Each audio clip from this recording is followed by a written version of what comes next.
nami je odlično prvo četrtletje. Globalni delniški indeks je v preteklem četrtletju zrastel kar za 11,8%, merjeno v evrih. Pozitivne so bile prav vse regije, najbolje se je odrezala Japonska, najnižji, vendar še vedno pozitiven donos pa smo beležili v trgih v razvoju. Med sektorji se je tokrat najbolje odrezal sektor telekomunikacij, kjer so največ prispevala ameriška podjetja, na drugem mestu pa se je tokrat znašel sektor informacijske tehnologije, kjer so največ prispevala evropska podjetja. Najslabše med vsemi sektorji se je tokrat odrezal sektor nepremičnin, kjer smo samo v regiji ZDA beležili pozitivne donose. Nekoliko drugače je bilo pri obveznicah, tam smo beležili pozitivne donose pri podjetniških obveznicah, rahlo negativne donose pa smo beležili pri državnih obveznicah. Med drugimi temami, ki so bile pomembne v tem četrtletju, so bile še vedno trajnost in pa umetna inteligenca.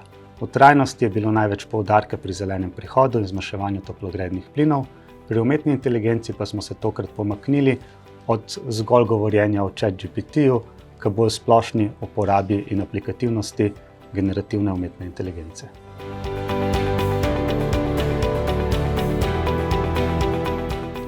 V tokratni osrednji temi se bomo dotaknili tematskega investiranja. Tematsko investiranje temelji na analizi dolgoročnih trendov, ki so neodvisni od sektorja in imajo nek močan, izmerljiv vpliv na gospodarstvo. V praksi to pomeni, da pri analizi določenega podjetja bolj upoštevamo, katerim dolgoročnim globalnim trendom je izpostavljen, pri tem pa zanemarimo nekako sektorsko in regijsko klasifikacijo. Bolj natančno, kaj je tematsko investiranje, kaj so prednosti tematskega investiranja in kateri naši produkti so izpostavljeni tematskemu investiranju, pa si lahko bolj podrobno preberete v tokratni osrednji temi. Za prihodnje četrtletje ostajamo naklonjeni delnicam, vendar smo našo naklonjenost rahlo znižali. Razlog je predvsem močna rast v preteklem četrtletju. Nekoliko smo povečali našo naklonjenost do obveznic, saj vidimo priložnost predvsem v prihajajočem nižanju obrestnih mer, za katerega pričakujemo, da je veliko bolj verjeten za Evropo.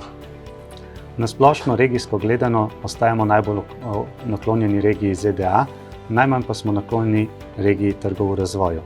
Po drugi strani, gledano sektorsko, ostajamo naklonjeni do sektorja informacijske tehnologije, potrošne dobrine in pa finance. Najmanj pa smo naklonjeni sektorjem osnovne potrošne dobrine, surovine in materiali, nepremičnine in oskrba.